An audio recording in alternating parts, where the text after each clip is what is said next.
यावानर्थौदपाने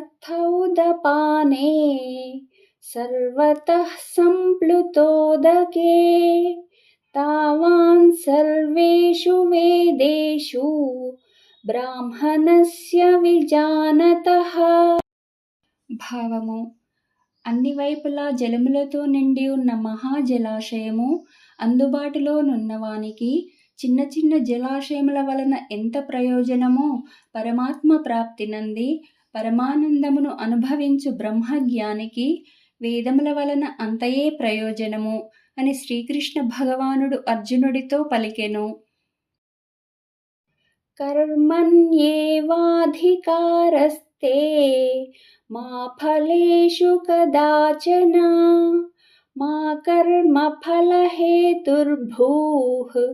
మా తే సంగోస్త్వకర్మణి.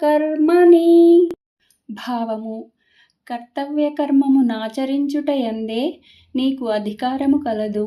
ఎన్నటికి దాని ఫలములయందు లేదు. కర్మఫలములకు నీవు హేతువు కారాదు. కర్మలను మానుటయందు నీవు ఆసక్తుడవు కావద్దు.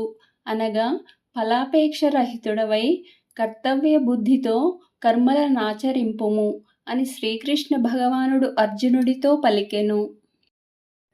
యోగస్థః కురు కర్మాణి సంగం త్యక్త్వా ధనంజయ సిద్ధ్యసిద్ధ్యోః సమో భూత్వా సమత్వం యోగ ఉచ్యతే. భావము: ఓ ధనంజయ, యోగస్థితుడవై ఆసక్తిని వీడి సిద్ధి అసిద్ధులైన సమత్వ భావమును కలిగియుండి కర్తవ్య కర్మలను ఆచరింపుము.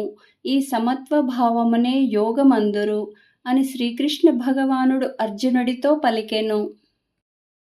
దూరేణ హ్యవరం కర్మ బుద్ధియోగాత్ ధనంజయ బుద్ధౌ శరణమన్విచ్ఛ కృపణాః ఫలహేతవః.